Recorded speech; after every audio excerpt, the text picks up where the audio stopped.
નમસ્તે વિદ્યાર્થીઓ, કેમ છો? મજામાં?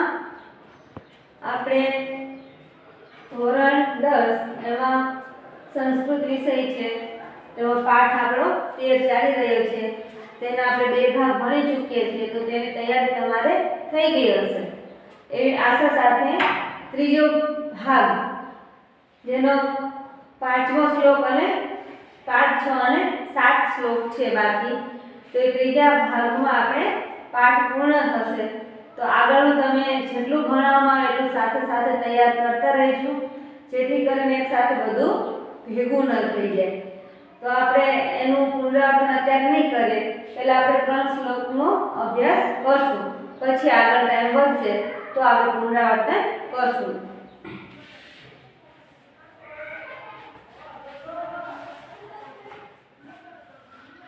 ગીતા અમૃતમ, ગીતાનું અમૃત. 5મો શ્લોક છે. ચતુર્વિદ્ય ભજન્તે મા જના સુકૃતિનો અર્જુન આર્તો જિજ્ઞાસુ અર્થાર્થી જ્ઞાની ચ ભરતર્ષભ. તો અહીંયા આપણને સમજાવે છે કે કેવા પ્રકારના કેટલા લોકો મને ભજે છે. પછી છે યસ્માન્નો દ્વિજતે લોકો લોકાત ન ઉદ્વિજતે ચ યહ હર્ષામર્ષ ભયોદ્વેગે મુક્તો યહ સ ચ મે પ્રિયઃ. પ્રવૃત્તિં ચ નિવૃત્તિં ચ કાર્યાકારે ભયાભયે બંધनं મોક્ષં ચ યો વેત્તિ બુદ્ધિઃ સા પાર્થઃ સાત્વિકી. તો આ ત્રણેય શ્લોકનો આપણે અભ્યાસ કરશું. તો અહીંયા મેં તમને નંબર આપી દીધા છે, એ પ્રમાણે આપણે ભણતા જશું. તમે જે શ્લોકમાં નંબર આપવાનો હોય તો આ પ્રમાણે તમે આપી દેજો, બરાબર? તો શું કહે છે આગળ? તો આપણને કીધું કે તારો કર્મ કરવામાં જ અધિકાર છે. પહેલા શ્લોકમાં આપણને કીધું કે આ શરીર અનિત્ય છે અને આત્મા જે છે તે નિત્ય છે, બરાબર? એ સમજાયું. બીજા શ્લોકમાં કીધું કે જેનો જન્મ થયો છે તેનું મૃત્યુ નિશ્ચિત છે અને જેનું મૃત્યુ થયું છે તેનો જન્મ નિશ્ચિત છે. પછી આગળ આપણને ત્રીજા શ્લોકમાં કીધું કે તારો કર્મ કરવામાં જ અધિકાર રાખવાનો, ફળની બાબતમાં નહીં. ફળની બાબતમાં આપણે સ્વતંત્ર નથી. હા, નાના મોટા ફળ આપણે મેળવી શકીએ, પણ જે મોટા મોટા આપણે જે અમુક કર્મ કરે એવો કર્મ છે જેનું ફળ આપણે જાતે મેળવી શકતા નથી. દાખલા તરીકે મેં ચોરી કરી, તો ચોરીનું ફળ હું જાતે ચોરીનું ફળ જે છે એનું પુણ્ય હું જાતે બદલી શકતી નથી, બરાબર? તો એટલે કર્મનું કરવાનું, ફળની આશા નહીં રાખવાની. પછી ચોથા શ્લોકમાં આપણને જે શ્રદ્ધાવાન માણસ હોય છે તેનું મહત્વ દર્શાવ્યું અને જે શ્રદ્ધાવાન હોય છે તે જ્ઞાનને પ્રાપ્ત કરે છે. આવું આપણને 4 શ્લોક સુધી શીખવા મળ્યું. 5મો શ્લોક છે તો તે આપણે જોઈએ.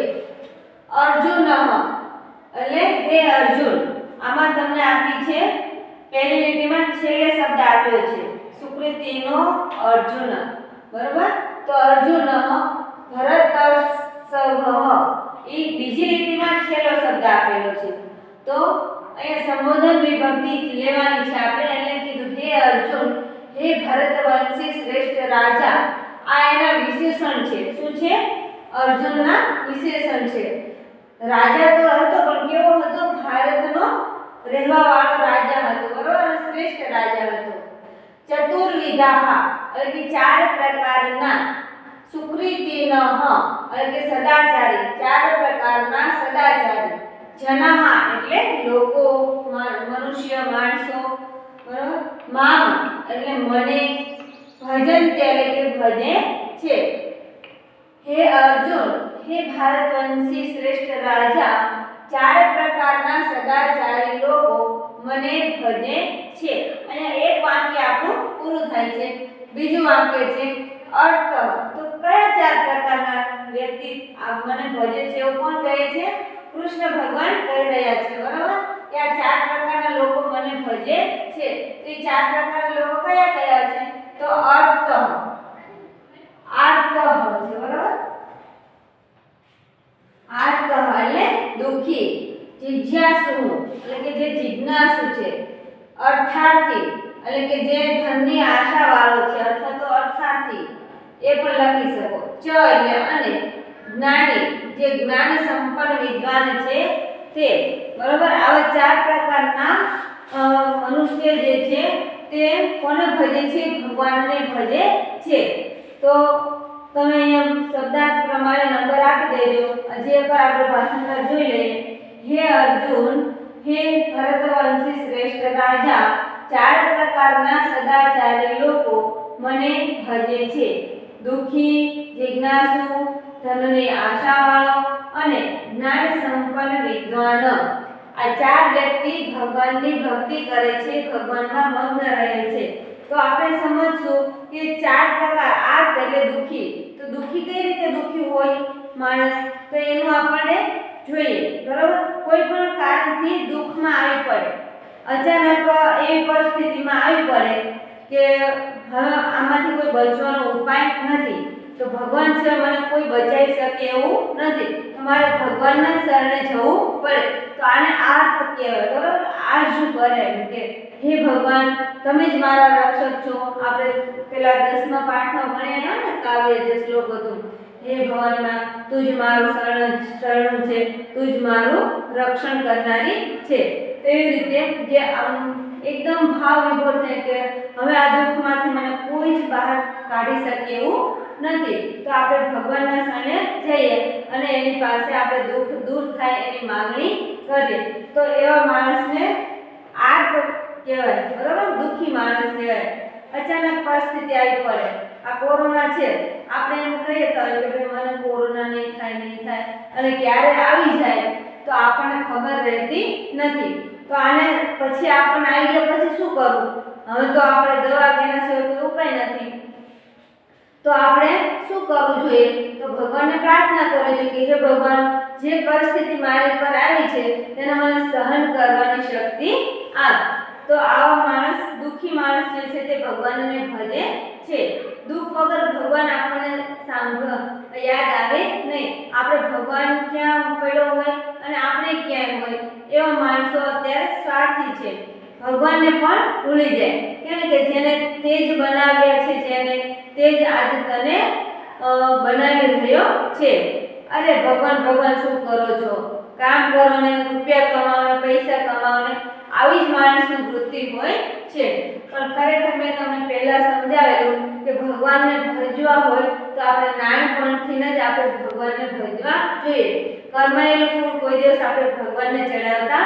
નથી તો જે વૃદ્ધાવસ્થા છે તે આપણું કેવું ફૂલ બની જશે કર્માયેલું ફૂલ થઈ જશે વાસી ફૂલ થઈ જશે એટલે હંમેશા તાજું ફૂલ આપણે ભગવાનને ચડાવવાનો પ્રયત્ન કરશું એટલે કે છે આર્ત બરાબર પછી કે છે જિજ્ઞાસુ એટલે કે જે જિજ્ઞાસા વાળો છે કે હે ભગવાન હજી હું આમાં કંઈક પ્રગતિ કરું બરાબર ભણવામાં કારણ કે મને આટલું આવડે છે હજી મારે વધારે શીખવું છે તો એને જિજ્ઞાસા રાખી તો જે જિજ્ઞાસુ વ્યક્તિ છે તે ભગવાનને ભજે છે કે મેં આટલું જ્ઞાન પ્રાપ્ત કર્યું છે તો હું હજી વધારે પ્રાપ્ત કરું હું ડૉક્ટરનું ભણી રહ્યો છું પણ ડૉક્ટરમાં હું પારંગત બની જાઉં એવી મારે મહેનત કરવી છે એવી મારી જિજ્ઞાસા છે તો હે ભગવાન મને એમાં સક્ષમ બનાવજો મને સામર્થ્ય પ્રદાન કરજો એવી આપણે પ્રાર્થના ભગવાન પાસે કરીએ છીએ પછી કે છે અર્થાર્થી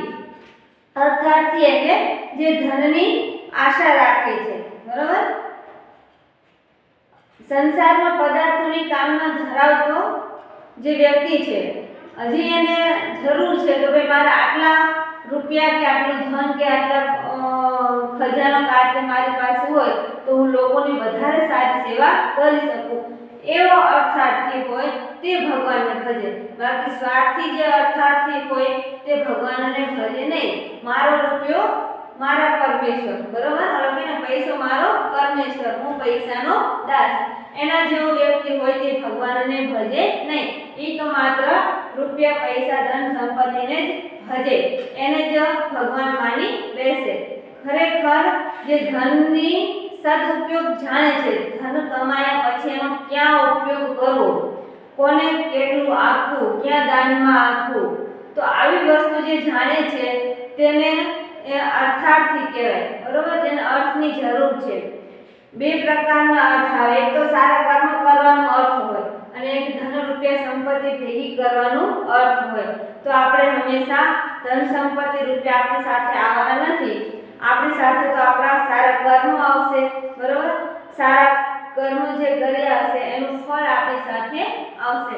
એટલે હંમેશા આપણે અર્થાર્થ એટલે કે ધનની આશાવાળા, પણ કેવું ધન, પરોપકાર રૂપી ધનને આપણે મેળવવાની આશા રાખવી જોઈએ।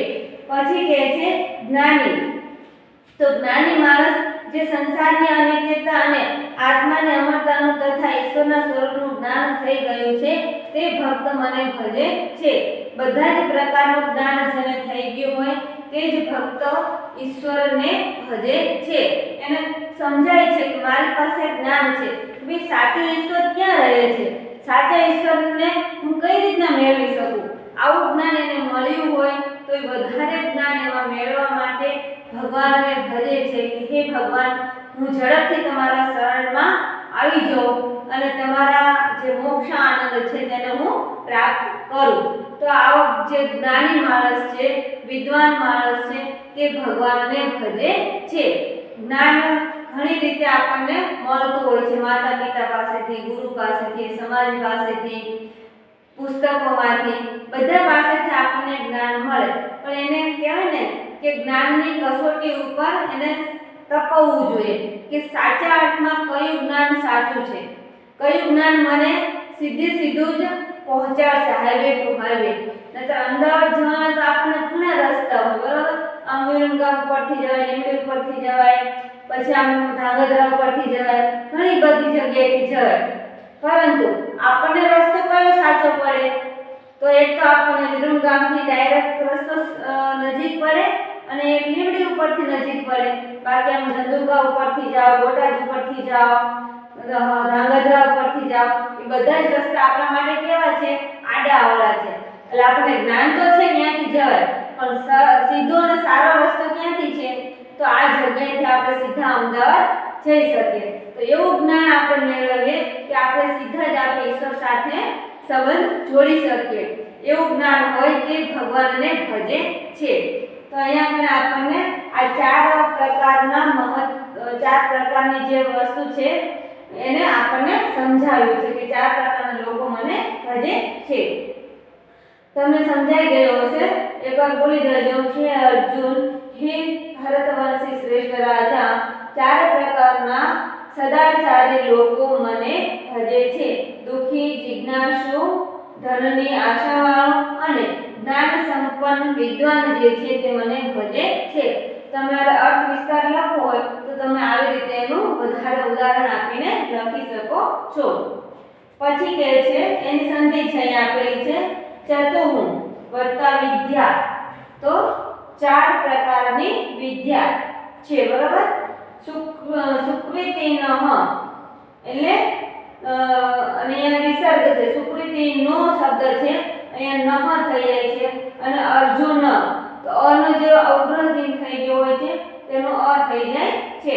પછી છે આર્તઃ, જિજ્ઞાસુ વત્તા અર્થાર્થી, તો તમે ચોપડીમાં જોઈ લેજો, આ રીતના એની સંધિ આપેલી છે। હવે અહીંયા તમને આનું ભાષાંતરને સમજાઈ ગયું છે। હવે આપણે શ્લોક લઈએ છઠ્ઠો, તો એ પણ સરસ મજાનો શ્લોક છે। મેં કીધું હતું ને કે એક એક શ્લોક આપણે જોવા જઈએ તો સરસ મજાનો આપણને ભાવ સમજાવી રહ્યા છે કે આપણે 10મા ધોરણમાં કઈ રીતના આગળ વધવું જોઈએ। તો હંમેશા જ્ઞાનની આશા આપણે રાખીને જ આગળ વધવું જોઈએ, તો આપણે જ્ઞાની બની શકીએ અને આપણે આપણા જે લક્ષ્ય છે તેને આપણે પ્રાપ્ત કરી શકીએ। આગળ છે લોકઃ, તો સંસારમાં, લોકઃ એટલે સંસારમાં, યસ્માત એટલે કે જેનાથી કોઈ આમ કહેવાય ને કે એને વાક્ય પૂર્તિ માટે આપણે લેવામાં આવ્યું છે, એટલે યસ્માત જેનાથી, ઉદ્વિજતે એટલે કે ઉદ્વેગ પામતો નથી, સંસારમાં જેનાથી કોઈ ઉદ્વેગ પામતો નથી, કોઈનો અર્થ અહીંયા છે મનુષ્ય, મનુષ્યને ઉપલક્ષમાં લઈને જ આ કહેવામાં આવી રહ્યો છે ઉપદેશ. કારણ કે કૃષ્ણ ભગવાન કોનો ઉપદેશ આપી રહ્યા છે? અર્જુનનો ઉપદેશ આપી રહ્યા છે. તો અર્જુન એ મનુષ્ય છે, બરાબર. એટલે અહીંયા કહે છે કે સંસારમાં જેનાથી કોઈ ઉદ્વેગ પામતો નથી, એટલે કે દુઃખી થતો નથી. ચ એટલે અને, જે યહ એટલે જે, પોતે પણ, અને જે પોતે પણ લોકાત એટલે કે સંસારથી ઉદ્વિજ્જતે સંતાપ કે ઉદ્વેગ પામતો નથી. કહેવાય છે ને કે કોક આપણાથી દુઃખી થતા હોય તો આપણે કોકથી દુઃખી થતા હોઈએ, તો આપણે આપણાથી કોઈ દુઃખી ન થાય અને જે સંસારમાં જે અમુક લોકો છે એનાથી આપણે પણ દુઃખી ન થઈએ એવું કહી રહ્યો છે. પરિવાર જોઈ લો. સંસારમાં જેનાથી, યસ્માત એટલે જેનાથી, પંચમી વિભક્તિ એકવચન છે. ઉદ્વિજ્જતે ઉદ્વેગ પામતો ન એટલે નથી. ચ એટલે અને, યહ એટલે જે, પોતે પણ, આને પણ વાક્ય પૂર્તિ માટે જેમ અહીંયા લીધું છે એ રીતે, જે પોતે પણ લોકાત, એમાં પણ પંચમી વિભક્તિ છે. સંસારથી, જે પોતે પણ સંસારથી સંતાપ કે ઉદ્વિજ્જતે એટલે કે સંતાપ કે ઉદ્વેગ પામતો ન એટલે નથી. યહ એટલે જે, હર્ષ એટલે ખુશીથી, અમર્ષ અમર્ષ એટલે બીજાના સુખને સહન ન કરવું, હર્ષથી એટલે હર્ષથી અથવા તો ખુશીથી, અને અમર્ષ એટલે બીજાના સુખને આપણને સહન કરવાની શક્તિ ન હોય. કહેવાય ને કે પાડોશીના ઘર જોઈને આપણે આપણું ઝૂંપડું જોઈ બાળી નાખ્યું. આવી જે પ્રકારની માણસની વૃત્તિ હોય છે તેને અમર્ષ કહે છે. ભય એટલે ડર, ઉદ્વેગ એટલે ઉદ્વેગ અથવા તો દુઃખ, મુક્ત એટલે કે મુક્ત થયેલો છે. સહ એટલે તે, ભક્ત એટલે ભક્ત મને પ્રિય છે. મે એટલે મને, પ્રિય એટલે પ્રિય છે. તે ભક્ત મને પ્રિય છે. તો ભગવાનને કેવા ભક્ત પ્રિય લાગે છે? તો આ પ્રમાણે જે છે તે ભક્ત એમને પ્રિય લાગે છે. તો આપણે હજી એક વાર જોઈ લઈએ. સંસારમાં જેનાથી કોઈ ઉદ્વેગ પામતો નથી અને જે પોતે પણ સંસારથી સંતાપ કે ઉદ્વેગને પામતો નથી. જે ખુશી છે અથવા તો હર્ષ છે અને બીજાના સુખને સહન ન કરવું, બીજાના સુખને સહન ન કરવું, ડર, ઉદ્વેગ, મુક્ત એટલે કે એનાથી મુક્ત થયેલો છે. આ ચાર વસ્તુથી જે વ્યક્તિ મુક્ત થયેલો છે તેનાથી તે ડરતો, મતલબ કે આવા જે કામ કરે છે તે મને પ્રિય નથી, આવા કામ છોડી દે છે, તે મુક્ત એટલે મુક્ત થયેલો છે આ ચાર કામથી, તે ભક્ત મને પ્રિય છે. તો તમે હજી વારંવાર વાંચો એટલે વાક્ય રચના તમને સમજાશે. અહીંથી થોડી વાક્ય રચના વિચારો. સંસારમાં જેનાથી કોઈ ઉદ્વેગ પામતો નથી અને જે પોતે પણ સંસારથી સંતાપ કે ઉદ્વેગ પામતો નથી, જે હર્ષ જેને ખુશી થવી, બીજાના સુખને સહન ન કરવું, ડરી જવું, ભય પામવું, ઉદ્વેગી થવું, એનાથી જે મુક્ત છે તે ભક્ત મને પ્રિય છે. બરાબર. તો ભગવાનને આપણે પ્રિય થવું હોય તો આપણે બધાની ખુશીમાં ખુશી થવું જોઈએ. એક નિયમ દયાનંદ આપેલો છે, 10 નિયમ આપેલા છે, તેમાં 9મો નિયમ છે, પ્રત્યેક મનુષ્ય પોતાની ઉન્નતિથી સંતુષ્ટ ન થવું જોઈએ, કિંતુ બધાની ઉન્નતિમાં પોતાની ઉન્નતિ સમજવી જોઈએ. તો આપણે પણ એવો ભાવ રાખવો જોઈએ કે મારી જેટલી ઉન્નતિ થાય એનાથી કઈ બધાનું કલ્યાણ નથી થવાનું, પણ બધાની ઉન્નતિ થશે તો આપણા ઘરનું, પરિવારનું, દેશનું, સમાજનું બધાનું કલ્યાણ થશે. આવી ભાવના આપણે રાખવી જોઈએ. એટલે હંમેશા આપણે ડર ન રાખવો જોઈએ, કોઈની સાથે અદેખાઈ ન કરવી જોઈએ, એકદમ સુખ આવે તો ફૂલાઈ ન જવું જોઈએ. અહીંયા એ વાત કરી રહ્યા છે. બરાબર. પછી ઉદ્વેગ ન થવું, હા શું કરશું, ઓછા માર્ક આવ્યા એમ કરીને આપણે દુઃખી ન થવું જોઈએ. તો આનાથી જે મુક્ત રહે છે તે ભગવાનને પ્રિય લાગે છે. તો આની સંધિ જે છે તે અહીંયા લખેલી છે. યસ્માત ન ઉદ્વિજ્જતે, લોક લોકાત ન ઉદ્વિજ્જતે. અહીંયા લોકો શબ્દ છે, બરાબર? તો લોક થઈ જશે અને લોકાત અહીંયા ન થયેલો તેનો ત થઈ ગયો અને ન અલગ પડ્યો અને ઉદ્વિજ્જતે. પછી મુક્ત એટલે મુક્તો હતો એનું મુક્ત થયું અને યહ શબ્દ છૂટો પડે, યના કારણે અહીંયા મુક્તો થઈ ગયું. તો આ સંધિ તમે જોઈ લેજો, બરાબર? હવે આપણે લઈએ છીએ 7મો શ્લોક છે, જે છેલ્લો શ્લોક છે. આપણને હવે શું કહે છે કે માણસ પાસે કેવા કામ હોવા જોઈએ, બરાબર? તે શું કરે તો જીવનમાં આગળ વધી શકે. તે વ્યક્તિ જ હંમેશા સાત્વિક હોય છે, તેની બુદ્ધિ સાત્વિક રહે છે. બુદ્ધિને પવિત્ર રાખવી તો કેવા કામ કરવા જોઈએ એના વિશે આપણને અહીંયા સમજાવે છે. તો જોઈએ આપણે પાર્થ એટલે કે હે પાર્થ, અર્જુન. પાર્થ એટલે અર્જુનને ઉદ્દેશીને કહી રહ્યા છે. તો તમારા પર્યાયવાચી લખવું હોય તો તમે પાર્થ શબ્દ સંસ્કૃતમાં પણ પાર્થ લખી શકો, ગુજરાતી પૂછાય તો પણ તમે પાર્થ, અર્જુન ગમે તે શબ્દ લખી શકો, બરાબર? યહ એટલે જે, હે પાર્થ, હે અર્જુન. યહ એટલે જે, પ્રવૃત્તિ એટલે કે પ્રવૃત્તિ, કાર્યમાં લાગેલો રહેવું, કાર્યમાં લાગેલા રહેવું. ચ એટલે અને, નિવૃત્તિ એટલે કે કાર્ય ન કરો તો નિવૃત્તિ શબ્દ, પ્રવૃત્તિ નિવૃત્તિ એમ બોલો તો પણ ચાલે.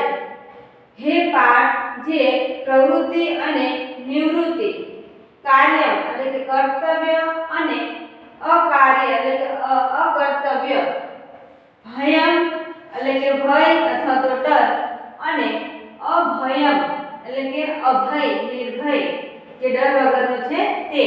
બંધન, બંધમ એટલે કે બંધન. ચ એટલે અને, મોક્ષમ એટલે કે મોક્ષને. વેદે જાણે છે. સા એટલે તેની.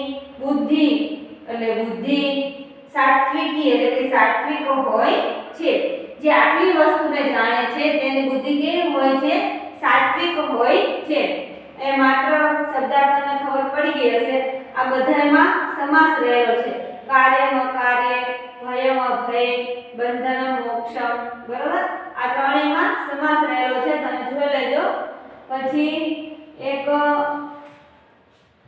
આમાં પણ આઠ જિજ્ઞાસુ, અર્થાર્થી, એમાં પછી અહીંયા હર્ષ, અમર્ષ, ભય, ઉદ્વેગ, આમાં પણ દ્વંદ્વ સમાસ રહેલો છે, તે તમે જોઈ લેજો. ફરીવાર અહીંયા જોઈએ આપણે. હે અર્જુન, હે પાર્થ, પ્રવૃત્તિ અને નિવૃત્તિ, કર્તવ્ય અને અકર્તવ્ય, ભય અને નિર્ભય, બંધન અને મોક્ષ જાણે છે તેની બુદ્ધિ સાત્વિક હોય છે. કહેવાનો મતલબ એ છે કે વ્યક્તિને ખુદને એનું જ્ઞાન હોવું જોઈએ કે મારે શું કામ કરવું, બરાબર? કયા કામમાં લાગવું અને કયું કામ ન કરવું એ આપણને ખબર હોય તો જ આપણે એમાં સફળ થઈએ. ન કરવાનું કરી બેસીએ, બરાબર? બેઠા હોય સંસ્કૃતનું વાંચવા, વિચાર આવે કે ના ના મને ગણિત ઓછું ફાવે છે તો ગણિત લઈને બેસી જાય, બરાબર? પછી થાય ના ના ગણિત લઈને બેઠા, ના ના વિજ્ઞાન થોડુંક ઓછું આવડે છે, વિજ્ઞાન લઈને બેઠા, ના ના ના થોડુંક હજી અંગ્રેજી ઓછું આવડે છે.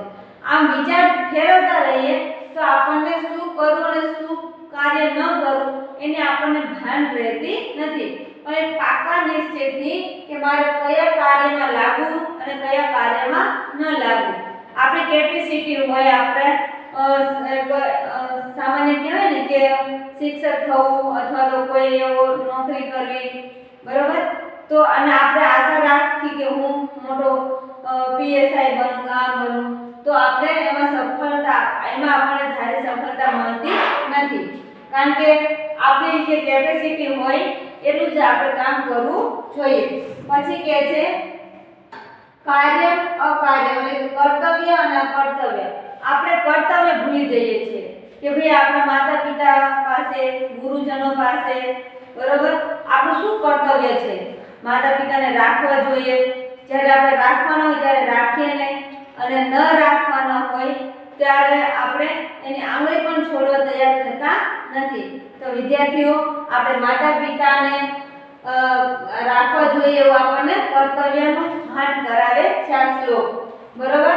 એટલે કેવું કામ કરવું, આપણે કેવું કર્તવ્ય નિભાવવું, તેના વિશે આપણે યાદ રાખવું જોઈએ કે હું આવું કામ કરું અને આવું કામ ન કરું. પછી કહે છે ભયમ અભયમ. તો કઈ જગ્યાએ આપણે ભય રાખવો જોઈએ અને કઈ જગ્યાએ આપણે ભય ન રાખવો જોઈએ, એટલે કે ડર. ક્યાં આપણને ડર હોવો જોઈએ? તો આપણે ભગવાનથી હંમેશા ડર રાખવો જોઈએ. ગમે તેવું કામ કેમ નથી કરતા, તો હંમેશા આપણે ભગવાનથી ડરશું તો આપણે બધા જ કહેવાય ને કે ખોટા કામોથી બચી જશું. કારણ કે એક વાર્તા છે, તમને ટૂંકમાં જ કહી દઉં, લાગીને એક વાર મેં કીધી પણ હશે કે એક વ્યક્તિ હોય છે, બે વિદ્યાર્થી હોય છે ગુરુકુળમાં પ્રવેશ માટે. તો એની યોગ્યતા કોણ યોગ્ય છે ગુરુકુળમાં રહેવા યોગ્ય, તો એની પરીક્ષા માટે ગુરુજી બે કબૂતર આપે છે. તો બંનેને કહે છે કે આ બેને મારી નાવો તમે. તો બહુ આઘા જંગલમાં જતા જાય છે. તો એક વિદ્યાર્થી તો કે હાલો હવે તો કોઈ કરતા કોઈ દેખાતું નથી એમ કરીને કબૂતરને ડો મરડી નાખી અને મારી નાખ્યું. અને બીજો કે હું તો ગમે ત્યાં જાઉં તોય તે મને એક વ્યક્તિ તો જુએ જ છે. કોણ જુએ છે? તો કે ભગવાન જુએ છે. તો એ કે હું ન મારી શકું એમ કરીને તે પાછો આવે છે. બંને વિદ્યાર્થીઓ પાછા આવે છે. તો ગુરુજી પૂછે છે કે શું તમે મેં કામ સોંપેલું હતું તે કરી નાખ્યું? તો એક વિદ્યાર્થી કહે છે હા ગુરુજી, આખે જંગલમાં ગયો અને કોઈ જ કરતા કોઈ નહોતું, મેં કબૂતરને મારી નાખ્યું. તો એક વિદ્યાર્થી કે ગુરુજી મેં તો નથી માર્યું. તો ગુરુજી પૂછે કેમ ન માર્યું? કે મને તો પણ બધા જગ્યાએ જોતા હતા ભગવાન, કારણ કે અહીંયા જંગલમાં બીજું તો કોઈ નહોતું, પણ અહીંયા પણ ભગવાન બધી જગ્યાએ રહેલો છે, તેથી મને તે જોતો હતો. તો એટલે કહે છે એવી જગ્યાએ આપણે કોનો ડર રાખવો જોઈએ? ઈશ્વરનો ડર રાખવો જોઈએ. તો અહીંયા આપણને ધ્યાન હોવું જોઈએ કે સામાન્ય માણસથી ડરવું જોઈએ કે ન ડરવું જોઈએ, કોનાથી ડર રાખવો જોઈએ. પછી કહે છે બંધન અને મોક્ષ. તો આપણે આ જે મનુષ્ય જન્મ મળ્યો છે તે બંધન રૂપી એક કહેવાય ને કે આ શરીર છે. આ શરીર એક સાધન છે, સમજો તો સાધન છે, ન સમજો તો બંધન છે. એટલે આ બંધનથી મુક્ત થવા માટે હંમેશા આપણે કયા માર્ગે ચાલવું જોઈએ? તો મોક્ષ માર્ગે ચાલવું જોઈએ. આ જન્મવું, આ મરવું, આપણને આજે કેટલું બધું દુઃખ થઈ રહ્યું છે કે કોરોના ચાલી રહ્યો છે. સ્મશાનમાં પણ આપણે નામ લખાવવું પડે કે આટલા વાગે અમે કેટલા વાગે અમે આવીએ. તો વિચાર કરો કેવી પરિસ્થિતિ છે. તો આપણને કેટલું દુઃખ થાય. તો ભગવાન આમાં આપણે શું ઉપાય કરી શકીએ કે લોકોને બચાવી શકીએ? બરોબર? તો એના માટે આપણને આ શરીર એક શું છે? બંધનનું કારણ છે. તો આપણે આ બંધનમાંથી મુક્ત થઈએ, ઈશ્વરના શરણમાં જઈએ, મોક્ષને પ્રાપ્ત કરીએ. બરોબર? તો તે આજે જાણે છે તેની બુદ્ધિ કેવી છે? સાત્વિક છે. બરોબર? તો આપણે ખાસ ધ્યાન રાખશું. એની એક જ સંધિ છે યો વેતી. તો યહ વેતી સંધિ છૂટી પડે છે. તો અહીંયા આપણે આ બધા જ શ્લોકો પતી જાય છે. ગીતામૃતમ જે પાઠ છે તે આખો પૂર્ણ થાય છે 3 વિભાગમાં. તમે વ્યવસ્થિત રીતે શ્લોકો અને અર્થ વિસ્તાર પાકા કરી નાખજો અને જેનું સાચું મહત્વ છે તેને જીવનભર બની શકે તો યાદ રાખવાનો પ્રયત્ન કરજો. અને જે ન સમજાણું હોય તે તમે કોમેન્ટ બોક્સમાં લખીને કોમેન્ટ કરી શકો છો અથવા તો ફોન કરીને પણ પૂછી શકો છો. નમસ્તે વિદ્યાર્થીઓ, આવજો.